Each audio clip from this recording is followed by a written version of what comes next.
സാധാരണയിൽ നിന്നും വളരെ വ്യത്യസ്തമായ ഒരു ബാല്യകാലമായിരുന്നു അധീർത്തിൻ്റെത്. ശാസ്ത്രാഭിരുചി അവനെ മറ്റൊരു ലോകത്തെത്തിച്ചു. ഈ യങ് മാസ്റ്റർ മൈൻഡിന്റെ കഴിവുകളെ ഇന്ന് പരിചയപ്പെടാം.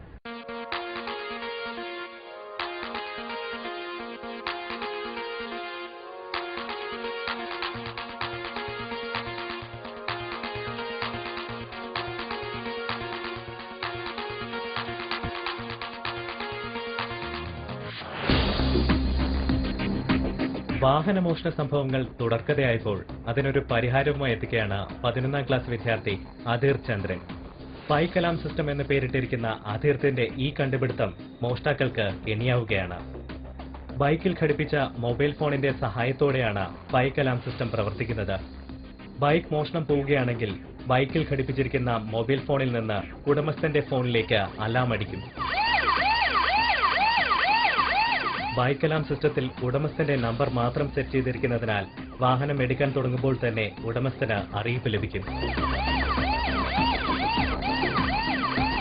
അലാറം വരുന്ന നമ്പറിലേക്ക് തിരിച്ചു വിളിച്ചാൽ ബൈക്ക് ഓഫാകും. ഇനി മൊബൈലിന് റേഞ്ച് ഇല്ലെങ്കിലും വിഷമിക്കേണ്ട. ബൈക്കിന്റെ ബ്രേക്ക് പിടിക്കുകയോ ഹോൺ അടിക്കുകയോ ചെയ്താൽ വാഹനം നിൽക്കും. പിന്നെ വാഹനം അനങ്ങണമെങ്കിൽ ഉടമസ്ഥൻ തന്നെ എത്തണം. ടെക്നോളജി എന്ന് പറയുന്നത് നമ്മൾ മെയിനായിട്ട് ഇതിൽ മൊബൈൽ ഫോണാണ് യൂസ് ചെയ്തിരിക്കുന്നത്. അപ്പോൾ മൊബൈൽ ഫോണിൽ ഉടമസ്ഥൻ്റെ നമ്പർ മാത്രമേ പ്രോഗ്രാം ചെയ്തിട്ടുള്ളൂ. ആ മൊബൈൽ ആണെങ്കിൽ ഫ്രണ്ട് ബ്രേക്കിലാണ് കണക്ട് ചെയ്യുന്നത് മൊബൈൽ ഫോൺ. ഇപ്പോൾ വരുന്ന എത്ര വലിയ കള്ളനാണെങ്കിൽ അയാളെ ഫ്രണ്ട് ബ്രേക്ക് പിടിക്കുമ്പോൾ അതിൽ നിന്ന് നേരെ ആ ഫോണിൽ നിന്ന് നേരെ ഉടമസ്ഥൻ്റെ ഫോണിലേക്ക് കോൾ പോകും. ആ കോളിനോട് നമ്മൾ തിരിച്ച് റെസ്പോണ്ട് ചെയ്യും. തിരിച്ച് കോൾ ചെയ്യുമ്പോൾ ബൈക്കിൻ്റെ എഞ്ചിനാണെങ്കിൽ റിലേ ആയിട്ട് കണക്ട് ആണ്. 12 വോൾട്ട് റിലേ ആയിട്ട് കണക്റ്റഡ് ആണ്. ആ റിലേ ആക്റ്റീവ് ആവുകയും ഇഗ്നിഷൻ കോയിൽ കട്ട് ആവുകയും ചെയ്യും. അതോടൊപ്പം തന്നെ ബൈക്ക് പിന്നെ മൂവ് ചെയ്യാനേ പറ്റത്തില്ല. മാത്രമല്ല ബൈക്ക് അലാം സിസ്റ്റം വഴി സൈബർ സെല്ലിന് ബൈക്ക് എവിടെയാണെന്ന് കൃത്യമായി ലൊക്കേറ്റ് ചെയ്യാനും സാധിക്കും. 5ാം ക്ലാസ്സിൽ പഠിക്കുമ്പോഴാണ് അധീർത്തിന്റെ ഉള്ളിലെ ശാസ്ത്ര കൗതുക താല്പര്യം പുറം ലോകം അറിഞ്ഞു തുടങ്ങുന്നത്. റെയിൽവേ ക്വാർട്ടേഴ്സിലെ അധീർത്തിന്റെ കൊച്ചുമുറിയിൽ പിന്നെ പിറന്നത് വ്യത്യസ്തമായ കണ്ടുപിടുത്തങ്ങളുടെ ഒരു നീണ്ട നിര തന്നെയാണ്.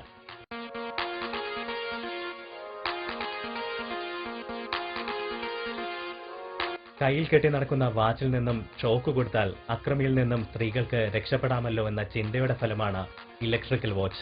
ഇപ്പോൾ സ്ത്രീകളെ ആരെങ്കിലും ആക്രമിക്കാൻ ശ്രമിക്കുകയാണെങ്കിൽ ഇപ്പോൾ അവരുടെ കയ്യിൽ ഇങ്ങനെ ഒരു വാച്ച് അണിഞ്ഞിരിക്കുകയാണെങ്കിൽ ജസ്റ്റ് സ്വിച്ച് ഒന്ന് ഓൺ ചെയ്യുക. അറ്റാക്ക് ചെയ്യുന്ന ആരാണോ അയാളുടെ ദേഹത്ത് ടച്ച് ചെയ്യാൻ 220 വോൾട്ട് അയാളുടെ ദേഹത്ത്. ഇതിനെ സംബന്ധിച്ച് ഇത് അതിൽ നിന്ന് ഹൈ പവറാണ്. 1000 വോൾട്ടാണ് ഇതിൽ നിന്ന് വരുന്നത്. ഇതിനെ ജസ്റ്റ് സ്വിച്ച് ഒന്ന് പുഷ് ചെയ്യുക അറ്റാക്ക് ചെയ്യുന്ന ആളുടെ ദേഹത്ത് വയ്ക്കും. അപ്പോൾ അവർക്ക് രക്ഷപ്പെടാൻ സാധിക്കും. അധീർത്തിന്റെ വീട്ടിൽ ഇനി വൈദ്യുതി പാഴാകില്ല. എവിടെ നിന്നും വീട്ടുപകരണങ്ങൾ ഓൺ ചെയ്യാനും ഓഫ് ചെയ്യാനുമുള്ള സംവിധാനം ഒരുക്കിയിരിക്കുകയാണ് അധീർത്ത്. ഹോം അപ്ലയൻസസ് നമുക്ക് കമ്പ്യൂട്ടർ വഴി ഓൺ ഓഫ് ചെയ്യാം. അതായത് ഇപ്പോൾ നമുക്കിപ്പോൾ അഥവാ നമ്മൾ റൂം ഹീറ്റർ അത്യാവശ്യം നമ്മൾ അറിയാതെ ഓണായി കിടക്കുകയാണെങ്കിൽ നമുക്ക് കമ്പ്യൂട്ടർ വഴി റിമോട്ട് ആക്സസിബിൾ വഴി നമുക്കത് ഓൺ ആക്കുകയും ഓഫ് ആവുകയും ചെയ്യും. ഇപ്പോൾ ഉദാഹരണമായി കാണിക്കുക. ഇതിപ്പോൾ ഞാൻ ഇപ്പോൾ സ്ട്രീറ്റ് ലൈറ്റിലാണ് ഇപ്പോൾ ലൈറ്റിലോട്ടാണ് ഞാൻ കണക്ട് ചെയ്തിരിക്കുന്നത്. ഇപ്പോൾ ഈ സിസ്റ്റം വഴി ഇപ്പോൾ സ്ട്രീറ്റ് ലൈറ്റ് വെക്കും. നമ്മൾ തിരിച്ച് ഡീആക്റ്റീവ് എന്നൊരു മെസ്സേജ് ടൈപ്പ് ചെയ്യുകയാണെങ്കിൽ റിലേ കട്ടാവുകയും ലൈറ്റ് ഓഫ് ആവുകയും ചെയ്യും.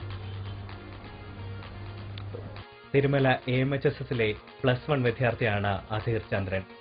അച്ഛൻ ജോലി ചെയ്യുന്ന ഇന്ത്യൻ റെയിൽവേയിൽ ട്രെയിൻ സുരക്ഷ ഉറപ്പാക്കുന്ന ഉപകരണത്തിന്റെ പണിപ്പുരയിലാണ് അധീർ ഇപ്പോൾ.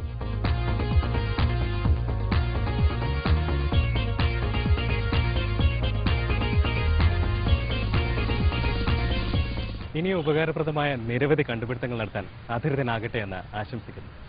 ശാസ്ത്ര സാങ്കേതിക രംഗത്തെ പുതുചലനങ്ങൾ ഇവിടെ അവസാനിക്കുന്നില്ല. പുതിയ വിശേഷങ്ങളുമായി ഇനി വീണ്ടും കാണാം. നിങ്ങളുടെ അഭിപ്രായങ്ങളും നിർദ്ദേശങ്ങളും ഞങ്ങളെ എഴുതി അറിയിക്കുക. വിലാസം hd@asianetnews.in.